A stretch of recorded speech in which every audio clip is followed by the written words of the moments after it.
Eject fakeness and fear. I took an improv class once. I had no idea what it was. It was recommended to me. I thought it was going to be about comedy, but it was about improv in the context of any kind of stage acting. Plays are based on memorized lines, but you can interpret them any way you like. There have been many interpretations of Shakespeare, for example.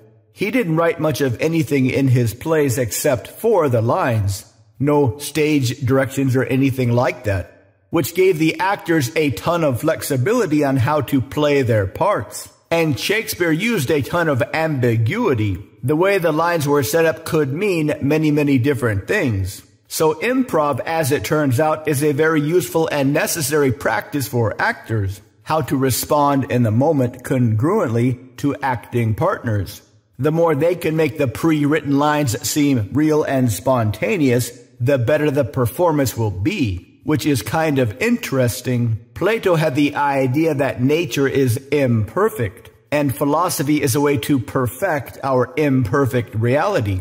You might say the same about movies and dramas versus real life. Real life is more or less a train wreck. Movies are an idealized version of real life. When people say movies aren't realistic, they are missing the point. Way back in the days before society, all we had were stories. And just like today, those stories are not supposed to be realistic. They are supposed to be inspirational, motivational, to create in our brains an idealized version of reality, something that we try to move closer toward throughout our lives, a kind of metaphorical human carrot, an ideal world filled with ideal relationships, ideal outcomes, and all kinds of necessary tragic emotions we need to move through. Most people today are terrified to do anything that is dangerous.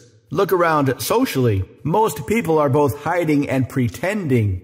They are hiding from people because they are so terrified of being found out. Everybody has secret closets filled with horrible skeletons. At least that's what it feels like from the inside.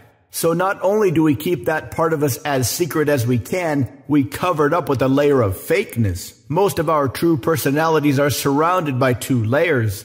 A layer of fear on the inside, and a layer of fakeness on the outside. This is why many people today are serial monogamists. That outer fake layer can only last so long. Eventually, you and they will get closer to the real you. And if you lead with fakeness, that real you and the real them is going to be much different. Kind of like false advertising, where both parties feel cheated and manipulated, which makes everybody else double down on the fear and the fakeness. There is an easy way around this common trap to find, accept, and appreciate the real you. No fear, no fakeness. Do this and people will adore you. To learn how, visit mindpersuasion.com/3x3.